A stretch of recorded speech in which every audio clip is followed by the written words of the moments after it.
안녕하세요. 오늘은 그 ITT와 PP 그리고 미싱 데이터를 어떻게 처리하는가에 대한 이야기를 조금 하겠습니다. 제가 2014년 2월에 쓰던 책인데요. 그냥 그 내용을 그냥 쭉 한번 보도록 하겠습니다. 먼저 ITT 100명씩 두 개 군을 나눠 가지고 이제 실험을 했는데 아마도 추적 소실된 사람이 있겠죠. 근데 그 사람들은 보통 결과가 만족스럽지 않기 때문에 추적 소실이 될 가능성이 많습니다. 그러면 그런 사람들은 어떻게 결과에 영향을 좀 나쁜 영향을 준 사람들은 빠지기 때문에 결과 좋은 쪽으로만 생각이 될 수 있겠죠. 그래서 우리 연구에 오류를 줄 수가 있습니다. 그래서 우리 할 수만 있다면 추적 소질이 하나도 없는 상태, 즉 처음에 배정된 대로의 상태인 배정된 대로 intend to treat 하기로 한 그 상태대로 분석하는 것이 바람직할 거로 생각이 됩니다. 그리고 이제 그래서 ITT군은 많은 연구에서 기본적인 방법으로 간주되고 ITT를 하도록 권고받고 있습니다. 근데 이제 하다 보면 ITT가 애매한 경우가 있을 수 있어요.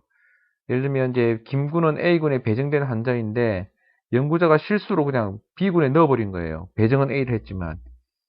근데 이때는 김군은 ITT 분석군은 A군에 속하게 되죠. 왜냐면 ITT intended to treat니까 배정됐으니까. PP군에 배정됐, 아이고. PP군에 배정된다는 것은 틀린 이야기죠. 프로토콜대로 된 거 아니니까 이 책이 참 잘못된 겁니다. 수정해야겠네요.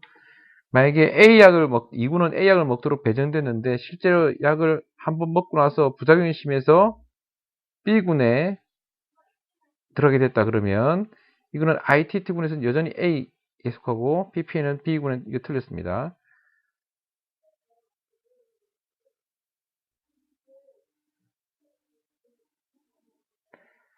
자, 그래서, 또는 이제 간염을 앓은 적이 있어서 배정되지 말았어야 되는 inclusion criteria에 해당되지 않는 사람인데 실수로 A군에 배정됐다든지 이때도 ITT군이고, 그리고 PP군에서는 프로토콜에 벗어나기 때문에 제외시켜야 되는 거죠. 여기도 다 마찬가지 PP도 제외시켜야 됩니다. 그 스텐트 수술 받기로 했던 사람이 바람과 수술 받기로 배정된 사람이 만약에 수술하기 전에도 사망해버렸다면 이 ITT군에서는 수술군에 포함시켜서 사망자 한 명으로 해야 됩니다. 왜냐하면 수술을 받지 않았더라도 이거는 ITT군이니까요. 이런 경우도 이제 ITT를 엄격하게 해야 된다. 그런 뜻입니다. 그래서 너무 엄격하기 때문에 약간 모디파이 된 MITT라는 것도 있고요. 이제 있지만 기본적으로는 ITT가 맞습니다. 그래서 이제 몇 가지 예를 한번 이제 들을 수 있는데 그 중에 이제 간단히 살펴볼 것으로 이해가 좀 더 도움이 될까 해서 이것만 설명하도록 하겠습니다. 예를 들어 이제 수술을 받기로 배정된 사람 중에서 수술을 받지 않고 마음이 변해서 약을 투여한 사람이 26명이나 됐어요. 그 중에 20명은 이제 살았고 6명은 사망한 거죠. 반대로 약을 투여받기로 했는데 배정은 메디칼을 했는데 실제로는 마음이 바뀌어서 수술해야겠다고 생각하는 사람도 있었어요. 그 사람들은 48명이 살았고 2명이 죽었습니다. 배정된 대로 했던 사람이 더 많겠죠. 일반적으로는. 이런 경우 어떻게 분석해야 되느냐 생각해 봐야겠죠. 배정은 메디칼로 했고 메디칼을 받았던 사람, 그 중에 살았던 사람, 죽은 사람, 메디칼로 배정받았지만 수술 받고 산 사람, 죽은 사람 있잖아요. 그러면 ITT 분석에서는 총 숫자는 뭐냐면요. 373명이 됩니다. 이 네 가지를 다 합쳐서. 왜냐? 메디칼에 배정된 사람을 위주로 하는 거니까. 그 중에 29명이 사망했죠. 27 플러스 2가 사망했습니다. 이것이 ITT 분석 방법입니다. 그 다음에 이제 이거는 뭐냐? 이제 PP군은요. 메디칼 한 것 중에서 메디칼을 받은 사람. 어? 그게 이제 PP군이잖아요. 프로토콜 다 된 사람이, 제대로 된 사람이잖아요. 그래서 뭐 추적을 3개월 뒤에 추적하기로 했으면 3개월까지 다 추적이 다 된 사람. 이런 사람 PP군이거든요. 그러면 그래서 PP군에서는 이 두 숫자 중에서 27명이 사망한 걸로 계산이 됩니다. as treated라는 것은 뭐냐면 트리트 받은 대로거든요. 그러면 메디칼에 배정됐고 메디칼에 로 받은 사람, 서지칼에 배정되고 메디칼에 받은 사람이 다 포함된 군이죠. 그러면 이거는 보라색을 다 합쳐서 349명이 되고 그 중에 사망자가 33명이 됩니다. 27 더하기 6이 되니까요. 똑같은 방법으로 해서 ITT 요구를 채울 수가 있겠죠. 이렇게 해서 우리는 이제 카이즈 검증을 할 수 있겠죠. 카이즈 검증에서 intend to treat 한국에서는 이게 difference in mortality, 그러니까 이게 리스크 디퍼런스입니다. 이건 어제 동영상 올린 것 중에 동영상이 아니지. 동영상 올린 것 중에서 리스크 디퍼런스 계산한 법이 있었죠. 그거는 0을 포함해야 되고 의미가 없으려면 0을 포함해야 되죠. 이 ITT군은 의미가 없는 겁니다. 그 P가 0.05 이상인 거죠. 마이너스 1에서 6.1 사이니까요. 95% 신뢰 구간이. 그 다음에 퍼 프로토콜은 4.3% 차이 난다고 돼 있죠. 그리고 신뢰 구간이니까 0.05%보다 더 작죠. 피크, 보통 말하는 피 값으로 하면 이제 의미 있다 이렇게 말할 수 있는 거죠. 해서 트리티드 군으로 하면 5.4%, 1.9에서 9.4 역시 마찬가지로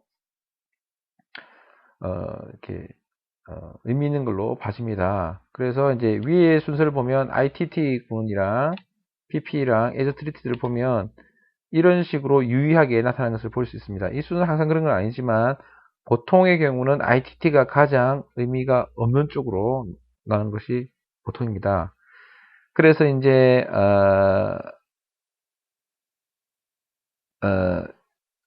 그렇다면 왜 그럼 ITT를 위주로 하라고 할까요? 왜냐하면 가장 보수적이기 때문에 그렇습니다. 그리고 또 그것이 가장 임상에 가깝다는 거죠. 받기로 했다가 뭐 이렇게 바뀔 수도 있고 뭐 팔로우 로스 될 수도 있고 그렇기 때문에 ITT가 이제 우선이 되는 거죠. 그래서 이제 ITT가 한다고 우선으로 치고 나면 그다음 문제가 생기는 게 지금 같은 경우는 그래도 사망이라는 것 때문에 이렇게 팔로우 로스는 없었지만 팔로우 로스가 생길 가능성이 아주 많아지거든요. 그리고 또는 아까처럼 메디칼 치료를 받기로 했다가 바꾼다든지 이런 경우가 있어요. 그래서 가급적이면 이런 이제 바뀌고 뒤바뀌는 이런 것들을 줄이기 위한 많은 이제 방법들이 있습니다. 그 방법들을 이제 써야죠. 예방하기 위해서 약 배정을 미리 하지 말고 약을 먹기 직전에 배정해라. 이런 거. 이제 스텐트를 넣을까, 이렇게 뭐 A 스텐트를 넣을까, B 스텐트를 넣을까 하면 미리 이제 술장에 들어가기 전에 하는 게 아니고요. 사망해버릴 수 있으니까 술장 마취하다 돌아갈 수도 있으니까요. 그렇게 하지 않고 스텐트를 넣기 직전에 배정을 해라. 뭐 이런 것입니다. 이거는.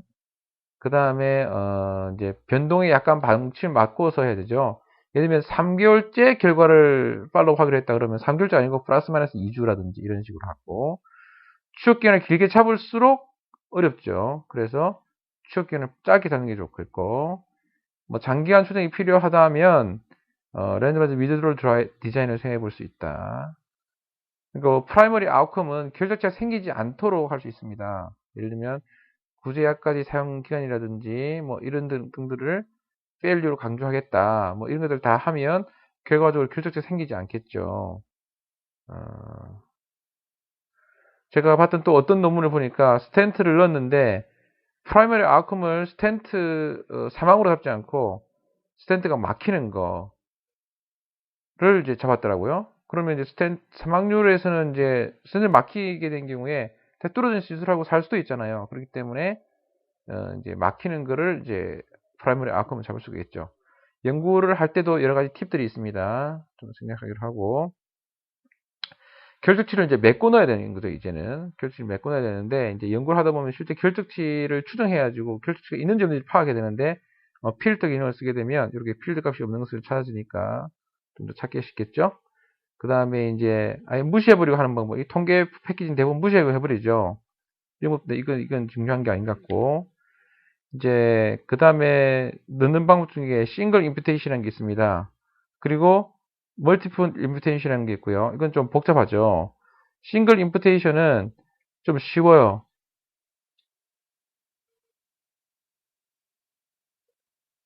쉬워서 그 싱글 임퓨테이션은 좀 쉬워서 그냥 엑셀로도 할 수 있어요.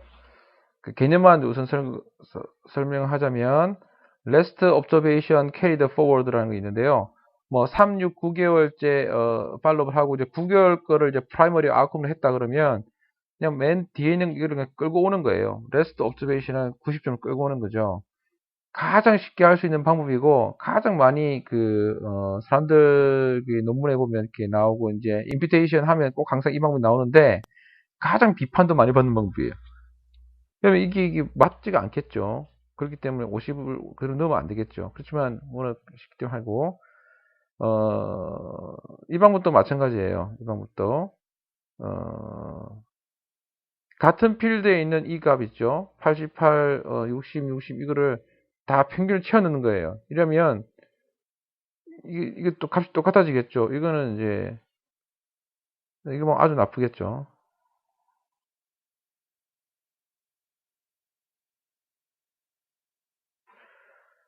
이거 왜 나쁜지에 대해 좀 설명했고요.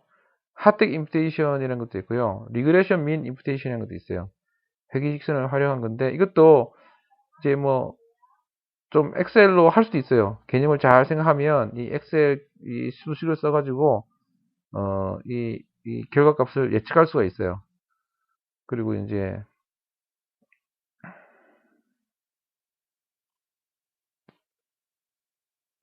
즉 이렇게 이제 지금까지의 값들을 잘 계산해서 이제 이 마지막 값을 계산해내는 거죠.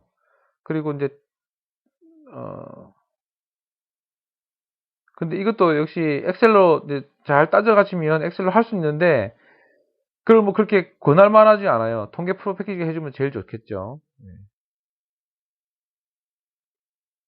그래서 이제 뭐 잔차도 계산해서 하는 이런 방법도 있고요. 그래서 이제 잘해서 이제 그 하나의 값을 찾아낸다는 겁니다. 그러면 이제 제일 좋겠죠? 하나의 값을 찾았으니까. 근데 이것에 문제점이 있어요. 그나마 이걸 뭐 이렇게 잔차까지 생성시켜서 하긴 했는데 문제점이 뭐냐면 그 문제점이 이제 한 값을 추정했기 때문에 이 과소 추정되는 문제가 생기게 되는 거죠. 그래서 이제 멀티플 임퓨테이션 방법을 또 생각했습니다. 누군가가. 그래서 이제 멀티플 임퓨테이션 방법을 다양하게 하고 있고 뭐 이렇게 있는데 뭐 이게 얼마나 어렵겠어요.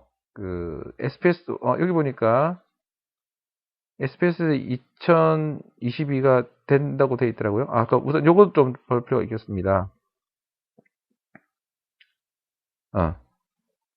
여기 보면 콘솔트에서 ITT를 꼭 해야 되는 거다.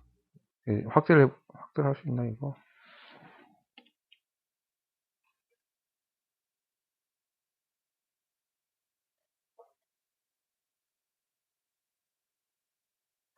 그래서 보면 이제 이 표현들이 많이 안 되는구나. 그래서 이제 결과적으로 이 ITT에서도 그 미싱 데이터가 있으면 미싱 데이터가 몇 명이 있었는지 어떻게 임퓨테이션 했는지를 표현하도록 되어 있습니다. 되어 있고요.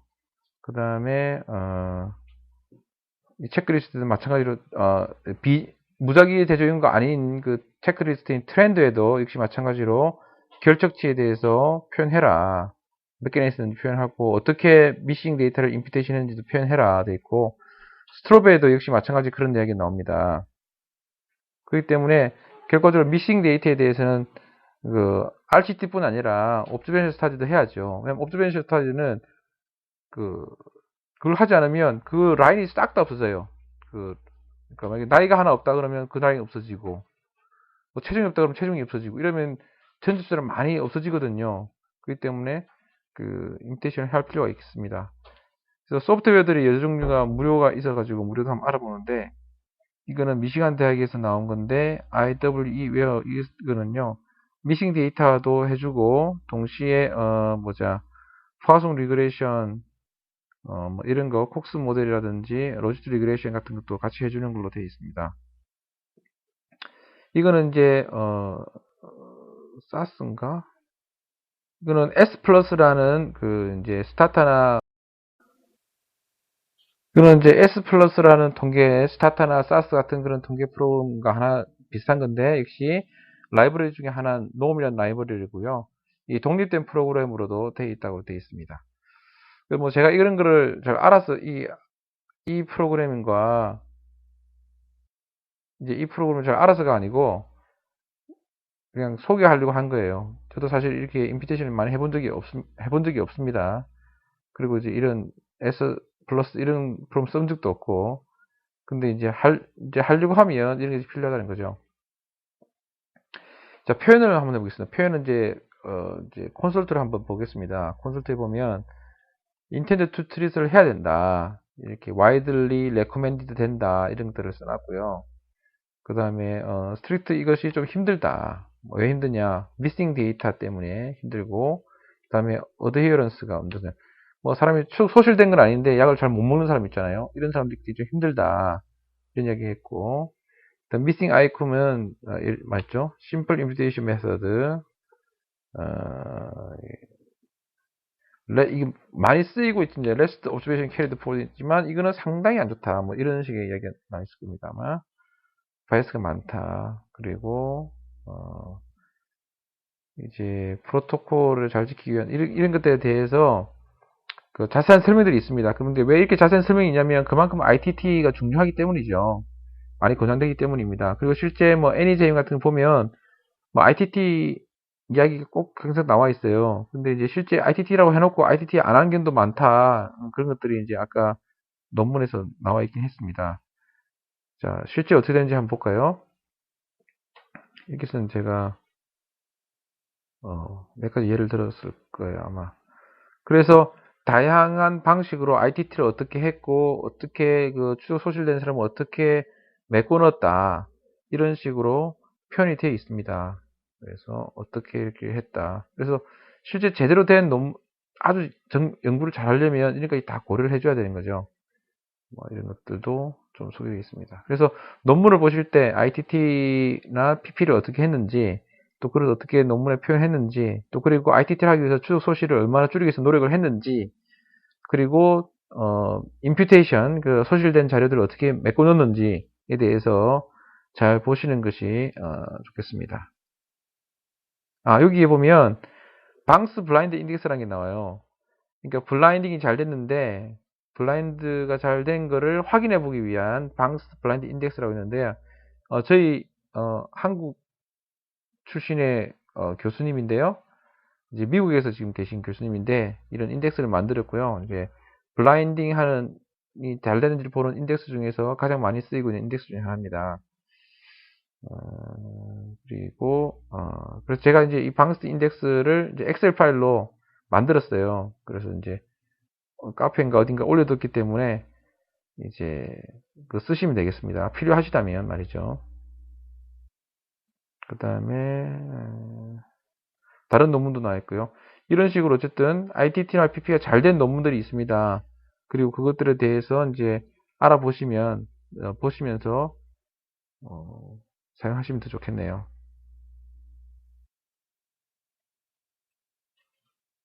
요약은 예, 이상입니다.